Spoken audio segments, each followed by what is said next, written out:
បងទាំងអស់គ្នាថ្ងៃនេះបងនឹងនិយាយតាក់ទងជាមួយនឹងការធ្វើវីដេអូនៅក្នុងកម្មវិធី Technovation របស់យើងចាអញ្ចឹងនៅក្នុងការធ្វើវីដេអូហ្នឹងយើងមានវីដេអូពីរប្រភេទចាទី1គឺ pitch video ចាហើយនឹងទី2គឺយើងធ្វើវីដេអូហៅថា app demo ចាចំពោះវីដេអូទី1ដែលយើងហៅថា pitch video ហ្នឹងគឺអាចមានរយៈពេលពី3នាទីទៅ4នាទីចាវីដេអូហ្នឹងគឺតម្រូវឲ្យបងអូនធ្វើជាភាសាអង់គ្លេសនៅក្នុងករណីថាសមាជិកក្រុមអូនណាម្នាក់មិនអាចនិយាយភាសាអង់គ្លេសបានហើយគាត់ចង់និយាយជាភាសាខ្មែរក៏បានដែរក៏ប៉ុន្តែនៅពេលដែលគាត់និយាយជាភាសាខ្មែរគឺបងអូនត្រូវដាក់subtitle អង់គ្លេសហ្នឹងនៅពីក្រោមចាហើយនៅក្នុងវីដេអូនឹងផងដែរគឺយើងធ្វើការលើកទឹកចិត្តឲ្យក្រុមរបស់បងអូនទាំងអស់គ្នាហ្នឹងសមាជិករបស់បងអូននៅក្នុងក្រុមដែលមានប្រមាណហ្នឹងគឺចែកគ្នានៅក្នុងការនិយាយនៅក្នុង pitch video ហ្នឹងវីដេអូទី2យើងហៅថាវីដេអូ app demo ចានៅក្នុង demo វីដេអូហ្នឹងគឺអាចមានរយៈពេលពី1នាទីទៅ2នាទីដូចជាមួយនឹងវីដេអូមុនដែរគឺតម្រូវឲ្យបងអូននិយាយជាភាសាអង់គ្លេសចាហើយបើសិននៅក្នុងករណីនិយាយខ្មែរគឺត្រូវតែដាក់អក្សរ subtitle ហ្នឹងជាភាសាអង់គ្លេសនៅផ្នែកខាងក្រោមណាចំពោះ pitch video តើយើងអាចធ្វើវាបាននៅក្នុងប្រភេទយ៉ាងម៉េចខ្លះបងជឿជាក់ថាបងអូនទាំងអស់គ្នាប្រហែលជាធ្លាប់បានឆែកមើលនៅក្នុង YouTube ថាតើកម្មវិធី Technovation កាលពីឆ្នាំមុនហ្នឹងក្មេងស្រីនៅក្នុងប្រទេសកម្ពុជាយើងក៏ដូចជានៅជុំវិញពិភពលោកហ្នឹងនៅពេលដែលគាត់ធ្វើ pitch video ហ្នឹងគាត់ធ្វើលក្ខណៈយ៉ាងម៉េចខ្លះអញ្ចឹងនៅក្នុងហ្នឹងគឺយើងមើលឃើញប្រភេទវីដេអូពីរសំខាន់ដែលភាគច្រើនត្រូវបានគេធ្វើហ្នឹងអញ្ចឹងបងនឹងយកវាមកនិយាយមួយដើម្បីឲ្យបញ្យល់បងឲ្យបានក្បោះក្បាយអញ្ចឹងវីដេអូប្រភេទទី1ហ្នឹងគឺជាវីដេអូដែលមានក្រុមកុមារីហ្នឹងគឺគាត់ឈរហើយគាត់និយាយតាក់ទងជាមួយនឹង business idea របស់គាត់តែម្ដងអញ្ចឹងថាទៅវាដូចជា sample ដែលអូនកំពុងមើលមកបងនឹងអញ្ចឹងគឺមានមនុស្សម្នាក់កំពុងតែឈរនិយាយនៅក្នុងហ្នឹងហើយបញ្យល់អំពីសកម្មភាពណាមួយហើយពេលខ្លះគឺយើងមើលឃើញមានលោតទាំងអីផ្សេងចេញមកទៀតដើម្បីធ្វើការផ្ដល់ព័ត៌មានបន្ថែមនៅលើអ្វីដែលអ្នកនិយាយហ្នឹងកំពុងតែបាននិយាយវីដេអូប្រភេទទី2ហ្នឹងគឺជាវីដេអូយើងហៅថា role play មានន័យថាជាការសម្ដែងអញ្ចឹងមានន័យថាគឺជាការប្រើប្រាស់តួអង្គដើម្បីសម្ដែងដើម្បីនិយាយអំពី business idea ដែលបងអូនទាំងអស់គ្នាហ្នឹងចង់ pitch សម្រាប់កម្មវិធី Technovation នឹងតែម្ដងចាប៉ុន្តែបងចង់បញ្ជាក់ថាចំពោះការធ្វើវីដេអូប្រភេទនេះគឺអូនត្រូវមានការប្រយ័ត្នប្រយែងពីព្រោះការសម្ដែងចាគឺទាមទារឲ្យទី1មានតួអង្គចាហើយកាមេរ៉ារបស់យើងគឺដាក់ឆ្ងាយចេញពីអ្នកដែលកំពុងតែសម្ដែងអញ្ចឹងបើសិនជាក្នុងករណីបងអូនអត់មានគេហៅថា microphone ដើម្បីស្រូបសំឡេងល្អទេគឺនៅពេលដែលអូនថតឆ្ងាយទៅគឺការនិយាយសន្ទនានៅក្នុងការសម្ដែងហ្នឹងគឺអត់សូវស្ដាប់អត់សូវបានទេប៉ុន្តែដោយឡែកបើសិនជាយើងងាកមកមើលវីដេអូប្រភេទទី1វិញមានន័យថាគឺជាវីដេអូដែលសមាជិកក្រុមនោះគឺគាត់និយាយអញ្ចឹងភាគច្រើនគឺគេថតនៅគៀកចាចិត្តនឹងអ្នកកំពុងតែនិយាយគេអត់ថតមួយចំហខ្លួនទេអញ្ចឹងមានន័យថាប្រវែងកាមេរ៉ាដែលយើងដាក់នៅចិត្តអ្នកដែលកំពុងនិយាយហ្នឹងគឺវានៅមានរយៈពេលចិត្តគ្នាអញ្ចឹងការស្រូបសំឡេងហ្នឹងគឺអាចមានលក្ខណៈល្អប្រសើរជាជាងនៅពេលដែលអូនថតការដែលយើងសម្ដែងព្រោះធម្មតាការសម្ដែងគឺវាអាចមានលក្ខណៈជាក្រុមមានគ្នាច្រើនអាចថតពីចង្ងាយថតអីអញ្ចឹងណាធម្មតាយើងមិនអាចថតគៀកពេកទេអញ្ចឹងនៅក្នុងករណីហ្នឹងសំឡេងគឺអាចជាបញ្ហាចំណុចបន្ទាប់ដែលបងចង់និយាយគឺតាក់ទងជាមួយនឹងការរៀបចំ script របស់យើងហ្នឹងឬក៏ហៅថា parole នៅក្នុងការនិយាយ pitch video របស់យើងហ្នឹងតើយើងគួរតែរៀបចំយ៉ាងម៉េចចាអញ្ចឹងនៅក្នុងហ្នឹងធម្មតានៅពេលដែលអូន pitch អូនត្រូវដឹងថាទី1តើ audience របស់អូនជាអ្នកណាទៅដែលមើលវីដេអូរបស់អូនចាអញ្ចឹងនៅក្នុងករណីហ្នឹងនៅពេលដែលអូនរៀបចំ script សរសេរដំបូងចេញមកហ្នឹងintroduction ហ្នឹងចេញមកនិយាយថាម៉េចខ្លះចាមានរឿងអីខ្លះដែលអូនចង់ឲ្យគេដឹងហ្នឹងអញ្ចឹងរាល់ការសរសេររាល់ការរៀបចំរបស់យើងទាំងអស់ហ្នឹងគឺយើងព្យាយាមគិតថា audience របស់យើងហ្នឹងប្រហែលជាគាត់មិនមែនជាខ្មែរទេពីព្រោះដោយសារវីដេអូនេះគឺយើងនឹង submit ទៅ global ត្រូវទេចាបើមិនយើងនៅក្នុងករណីហ្នឹងពួកគាត់អាចជាជនបរទេសអញ្ចឹង audience របស់យើងគឺប្រហែលជាអត់សូវស្គាល់ប្រទេសខ្មែរក្នុងករណីហ្នឹងគឺយើងព្យាយាមធ្វើឲ្យគាត់នឹងយល់អំពីអ្វីដែលយើងកំពុងតែនិយាយអញ្ចឹងមានន័យថាអ្វីដែលយើងនិយាយសាររបស់យើងដាក់ទៅហ្នឹង script ដែលយើងសរសេរទៅហ្នឹងគឺត្រូវមានលក្ខណៈច្បាស់លាស់ចាហើយមួយទៀតគឺយើងត្រូវចេះឲ្យ context ដើម្បីឲ្យគេយល់អំពីអ្វីដែលយើងបាននិយាយឧបមាថាបងប្អូនទាំងអស់គ្នាដោះស្រាយបញ្ហារបស់ប្រជាកសិករនៅខេត្តបាត់ដំបងអញ្ចឹងចំពោះយើងដឹងថាភាគច្រើនខេត្តបាត់ដំបងគឺជាខេត្តដែលប្រជាកសិករភាគច្រើនគាត់ដាំដំណាំស្រូវប្រជាជនខ្មែរយើងភាគច្រើនអ្នកណាក៏ដឹងដែរក៏ប៉ុន្តែចំពោះអ្នកដែលគេនៅស្រុកក្រៅឬក៏ចាត់អ្នកដែលមើលវីដេអូយើងហ្នឹងមិនប្រកាសថាពួកគាត់ដឹងអំពីរឿងហ្នឹងទេអញ្ចឹងបើសិនជាអូនចង់និយាយពីរឿងហ្នឹងតើអូនបញ្ជាក់ឲ្យច្បាស់លាស់ថាបាត់ដំបងហ្នឹងស្អីគេចានៅកន្លែងណាទីតាំងហ្នឹងយ៉ាងម៉េចចាបងលើកទឹកចិត្តឲ្យបងចាព្យាយាមសរសេរទាំងអស់អ្វីដែលបងចង់និយាយហ្នឹងដាក់ចុះមកចាហើយបន្តមកទៀតនៅពេលដែលអូនបានគេហៅថា draft 1ចា សេចក្តីបង្រៀនលើកទី1របស់បងហ្នឹងគឺបងអាចយកមកអានបានបន្ទាប់ពីបងអានវិធីងាយបំផុតដើម្បីយើងដឹងថាតើវីដេអូរបស់យើងហ្នឹង script ដែលយើងសរសេរហ្នឹងមានរយៈពេលប្រហែលហើយគឺអូនថែមចានៅក្នុងទូរស័ព្ទរបស់យើងមាន timer ហ្នឹងចាយើងចុចថត timer ហ្នឹងចោលទៅហើយបន្តទៀតយើងអានវាសាកទៅចាអានវាពីដើមរហូតដល់ចប់ speed ធម្មតាមានន័យថានិយាយមួយកុំនិយាយលឿនពេកចាហើយបន្តទៀតយើងមើលដឹងថាតើវីដេអូscript ដែលអូនសរសេរហ្នឹងអាចប្រហែលនាទីអាច3នាទីជាងឬក៏4នាទីឬក៏5នាទីបាត់ទៅហើយបើសិនជាក្នុងករណីវែងពេកគឺបងអូនត្រូវតែអង្គុយមើលសារថ្មីចាហើយបន្តទៀតគឺយើងកាត់សម្រួលពាក្យណាដែលវែងឡាយច្រើនពេកគឺយើងអាចកាត់ចោលហើយយើងផ្ដោតសំខាន់ទៅលើតែចំណុចសំខាន់ដែលយើងចង់ផ្ដល់ទៅឲ្យអ្នកមើលរបស់យើងហ្នឹងគឺគេបានដឹងចាចំពោះប្លង់ថតតើយើងចង់ថតយ៉ាងម៉េចទៅចាអញ្ចឹងបងអូនប្រហែលជាអាចមើលគំរូនេះជាគំរូប្លង់ដែលបងអូនកំពុងតែឃើញបងនៅក្នុងវីដេអូហ្នឹង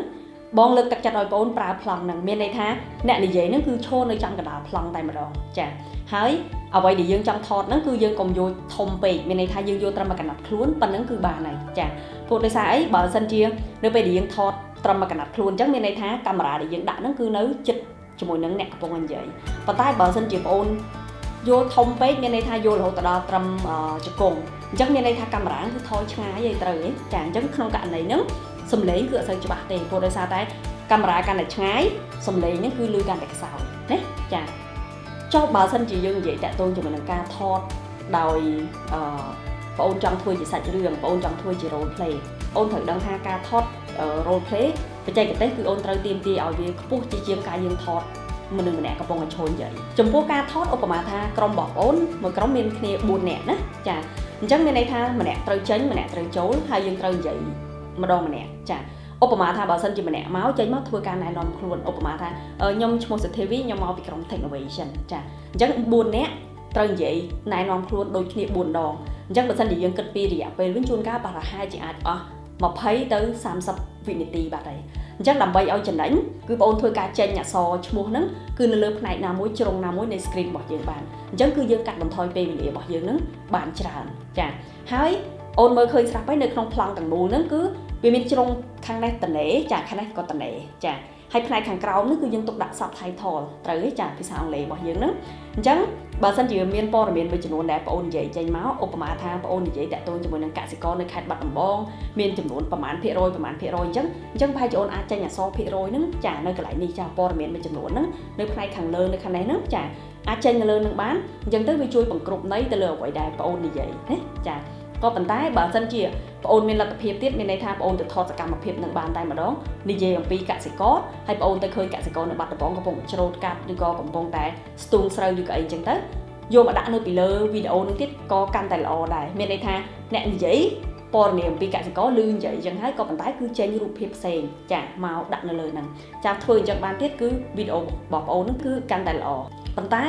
ដោយបងបានប្រាប់ពីមុនមកអញ្ចឹងថានៅក្នុងកម្មវិធី Technovation ចាវីដេអូគឺគេមិនផ្ដោតសំខាន់ទៅលើគុណភាពរបស់វីដេអូទេសំខាន់គឺគេចង់ស្ដាប់អត្ថន័យខ្លឹមសារនៅ business idea របស់បងអូនហើយនិង application របស់បងអូនថាតើវាបានដោះស្រាយបញ្ហាហ្នឹងដោយយ៉ាងម៉េចអញ្ចឹងលើកទឹកចិត្តឲ្យបងអូនចាធ្វើការនិយាយឲ្យច្បាស់ចាសាររបស់យើងហ្នឹងគឺឲ្យចំដើម្បីឲ្យគេងាយចាប់បានហើយគេងាយយល់ចាំបន្តមកទៀតគឺយើងចង់និយាយតាក់ទងជាមួយនឹងការធ្វើវីដេអូ app demo ចានៅពេលដែលអូនចង់ធ្វើ demo ហ្នឹងចាផ្ញើឲ្យទៅខាង global ហ្នឹងតើយើងអាចធ្វើយ៉ាងម៉េចខ្លះអញ្ចឹងវិធីមួយដែលងាយស្រួលជាងគេមានន័យថាអូនធម្មតា application របស់អូនមិនដាក់ក្នុងទូរស័ព្ទត្រូវទេចាអញ្ចឹងគឺបងអូនអាចចុចទូរស័ព្ទហ្នឹងហើយបន្តទៀតអូនយកកាមេរ៉ាមួយទៀតហ្នឹងមកថតពីក្រោយមានន័យថាឧបមាថាដូចបងកំពុងតែចុចធ្វើ demo ហ្នឹងអញ្ចឹងអូខេចូលទៅបង home page ចាចុចបន្ទាប់ទៅ sign in ឬក៏អីអញ្ចឹងគឺមានម្នាក់ទៀតហ្នឹងចាកាន់ទូរស័ព្ទហ្នឹងកាមេរ៉ាមួយពីក្រោយហ្នឹងថតមកចេះមកណាចាថតហ្នឹងគឺឃើញដៃកំពុងតែចុចអញ្ចឹងទៅចាអញ្ចឹងហ្នឹងគឺជាវិធីទី1ចាវិធីមួយទៀតហ្នឹងគឺអូនអាច record screen តែម្ដងធម្មតានៅក្នុងទូរស័ព្ទរបស់យើងភាគច្រើនវាមាន option មួយដែលយើងអាច record screen បានអញ្ចឹងអូនបើកចា record screen ហ្នឹងហើយបន្តទៀតគឺបងអូនអាចចុចចា application នឹងធ្វើ demo ចាដូចបងថាមកអញ្ចឹងចូលទៅ home page បន្តទៀតចុចទៅ sign in ហើយចូលទៅឃើញផ្ទាំងទី1មានអីផ្ទាំងទី2មានអីហើយវា work យ៉ាងម៉េចហ្នឹងចាយើងអាចធ្វើទៅតាមនឹងមកចាប៉ុន្តែបើសិនជានៅពេលដែលយើង record screen ធម្មតាវាអត់ឮសំឡេងទេ អញ្ចឹងតែយើងធ្វើមិនដើម្បីឲ្យគេយល់អញ្ចឹងនៅក្នុងហ្នឹងគឺអូនអាចថតសម្លេងផ្សេងបានបន្ទាប់ពីអូនចុច demo ហ្នឹងហើយនៅក្នុងទូរស័ព្ទរបស់យើងភាគច្រើនបងជឿថាយើងមានអាកម្មវិធីក្នុងការថតសម្លេងហ្នឹងអញ្ចឹងអូនថតសម្លេងហ្នឹងចោលហើយបញ្យល់យកតែម្ដងអញ្ចឹងណាចាមើលទៅតាមអ្វីដែលយើងធ្វើហ្នឹងហើយយើងថតមកហើយនៅក្នុងកម្មវិធីកាត់តគឺយើងអាចយករូបហ្នឹងចាវីដេអូដែលយើងបានថតមុនហ្នឹងហើយនឹងសម្លេងហ្នឹងយកទៅដាក់គុំចូលគ្នាបានអញ្ចឹងគឺយើងធ្វើការបញ្យល់ទៅតាមហ្នឹងចំណុចមួយទៀតដែលយើងនឹងនិយាយគឺតាក់ទងជាមួយនឹងការ edit វីដេអូរបស់យើងធម្មតាបងជឿថាវីដេអូដែលអូនថតហ្នឹងគឺយើងមិនមែនថតគេហៅថា one shot ណានិយាយតាំងពីដើមរហូតដល់ចប់ហើយអត់មានខុសទេត្រូវទេចាដូចបងអញ្ចឹងបងថតវីដេអូហ្នឹងគឺបងខុសច្រើនដែរតែបងកាត់វាចោលអញ្ចឹងនៅក្នុងហ្នឹងគឺយើងនិយាយតាក់ទងជាមួយនឹងការ edit ណាចាអញ្ចឹងនៅក្នុងការ edit ឥឡូវឧបមាមើលតដែលនៅក្នុងបងហ្នឹងចាត់ទុកថាបងគឺជាកុមារី Technovation មួយដូចបងអូនចឹងដែរចុះអញ្ចឹងបើសិនជា frame ហ្នឹងគឺនៅប៉ុណ្្នឹងអញ្ចឹងសួរថាតើយើងប្រើវាយ៉ាងម៉េចខ្លះចាអញ្ចឹងបើសិនជាមានបុគ្គលម្នាក់កំពុងតែឈរនិយាយអញ្ចឹងអូនមើលផ្នែក screen នៅខាងនេះខាងក្រោមខាងលើគឺនៅតំណេត្រូវទេចាអញ្ចឹងក្នុងហ្នឹងគឺសុទ្ធតែជាកន្លែងដែលយើងអាចប្រើប្រាស់វាបានឧបមាងាយបើសិនជាអូន team របស់អូនឈ្មោះដាក់ឈ្មោះអីមួយអញ្ចឹងមកគឺអូនអាចដាក់ឈ្មោះ team អូនឬក៏ logo របស់អូននៅផ្នែកខាងលើនៃ screen ចាហើយបន្តមកទៀតខាងក្រោមបើសិនជាអូនត្រូវការដាក់អីព័ត៌មានអីបន្ថែមឧបមាថានៅពេលដែលអូនកំពុងនិយាយ pitching របស់អូនហ្នឹងអូននិយាយតាក់ទងជាមួយនឹងព័ត៌មានថាបងអូនបានទៅជួបសាកសួរជាមួយនឹង user ប៉ុណ្ណេះអ្នកហើយគេមានយោបល់ថាយ៉ាងម៉េចអញ្ចឹងអូនអាចចេញ data អីខ្លីមួយទៀតដាក់នៅខាងក្រោមណាចាយើងអាចរត់ចានៅឡើងនៅខាងក្រោមហើយយើងដឹងថាផ្នែកខាងក្រោមនៃវីដេអូនៅជួរខាងនេះហ្នឹងគឺយើងទុកសម្រាប់ដាក់ subtitle ដែលជាភាសាអង់គ្លេសហ្នឹងណាចាអញ្ចឹងធម្មតានៅផ្នែកខាងក្រោមហ្នឹងយើងអត់គួរដាក់អីផ្សេងទេទុកឲ្យវាដាក់ subtitle អញ្ចឹងទៅប៉ុន្តែយើងនៅមានចន្លោះលើផ្សេងទៀតដែលយើងអាចធ្វើការចេញបានចាអញ្ចឹងនៅក្នុងហ្នឹងយើងអាចចេញម្ដងតិចក៏បានឬក៏មួយទៀតឧបមាថាបើសិនជាអូនមានរូបភាពទាំងស្រុងតែម្ដងចាវីដេអូផ្សេងទៀតដើម្បីយកមកជំនួសតែម្ដងអញ្ចឹងគឺអូនអាចជំនួសទៅលើរូបអ្នកកំពុងនិយាយអញ្ចឹងមានន័យថាឮសំឡេងគាត់កំពុងនិយាយធម្មតាដែរក៏ប៉ុន្តែគឺចេញរូបភាពអីផ្សេងឧបមាតដែរបើសិនជាបងនិយាយតាក់ទងជាមួយនឹងកសិករនៅខេត្តបាត់ដំបងអញ្ចឹងយើងប្រហែលជាចេញប្រជាកសិករកំពុងច្រូតកាត់ឬក៏កំពុងស្ទូងស្រូវនៅខេត្តបាត់ដំបងនឹងចាយើងអាចថតមកហើយអញ្ចឹងនៅពេលដែលអូននិយាយអំពី problem និយាយអំពីបញ្ហារបស់កសិករហ្នឹងគឺយើងឃើញរូបភាពនឹងតែម្ដងឃើញសកម្មភាពប្រកបតែម្ដងបើបងអូនមានលទ្ធភាពធ្វើអញ្ចឹងបានទៀតគឺកាន់តែល្អចាអញ្ចឹងបងគាត់ថាយើងមកដល់ចំបញ្ចប់នៃវីដេអូហើយយើងបាននិយាយអំពីចំណុចសំខាន់នៅក្នុងនោះដែលបងអូនគួរគិតចាអញ្ចឹងទី1បងលើកទឹកចិត្តឲ្យបងអូនចាសរសេរចា script របស់បងអូនហ្នឹងចារៀបចំឲ្យបានល្អចាខ្លីខ្លឹមងាយយល់ណាចាហើយឲ្យត្រូវចំចំណុចអ្វីដែលបងអូនចង់និយាយចាហើយបន្តមកទៀតចាថែមវាមើលចាដើម្បីដឹងថារបស់យើងហ្នឹងគឺអត់វែងពេកហើយក៏អត់ខ្លីពេកណាចាមានពេល4នាទីហ្នឹងអូនប្រើអស់4នាទីទៅតាមអ្វីដែលបងអូនអាចធ្វើបានចាចំពោះសំឡេងសូមបងអូនទៅកន្លែងណាដែលស្ងាត់ដើម្បីថតចាដើម្បីអីដើម្បីបានសំឡេងមួយដែល clear ចាច្បាស់គេស្ដាប់យល់ណាចាហើយបន្តមកទៀតនៅពេលដែលអូនធ្វើការកាត់តចាព្យាយាមប្រើអស់លទ្ធភាពណាចានៅ screen ហ្នឹងគឺធំណាស់អញ្ចឹងអូនអាចមានព័ត៌មានផ្សេងដែលអូនអាចជ្រើសរើសយកមកបញ្ចេញដើម្បីអីជួយបន្ថែមអត្ថន័យនៅលើអ្វីដែលបងអូននិយាយចាឲ្យដើម្បីជួយសម្រួលបងអូននៅក្នុងការកាត់តហ្នឹងគឺនៅខាងក្រោមបងនឹងមានដាក់ link មួយដែលអូនអាចទៅធ្វើការ download យកសៀវភៅដែលតាក់ទងជាមួយនឹងការកាត់តវីដេអូបាននៅក្នុងហ្នឹងគឺយើងមាន software ចំនួន2ដែលបង recommend ឲ្យបងអូនប្រើសម្រាប់អ្នកដែលប្រើ iOS ឬក៏អ្នកប្រើ Android ចាំមានដូចគ្នាអញ្ចឹងគឺបើសិនជាបងអូនជ្រើសរើសថាថតដោយប្រើទូរស័ព្ទដៃហើយយើងធ្វើការ edit តាមទូរស័ព្ទដៃហ្នឹងគឺបងអូនអាច download យក application ទាំងអស់ហ្នឹងដើម្បីធ្វើការកាត់តវីដេអូរបស់បងអូនបានចាអរគុណច្រើនហើយបងសង្ឃឹមថាបងនឹងបានឃើញវីដេអូរបស់បងអូនទាំងអស់គ្នានៅក្នុងពេលឆាប់ៗនេះចា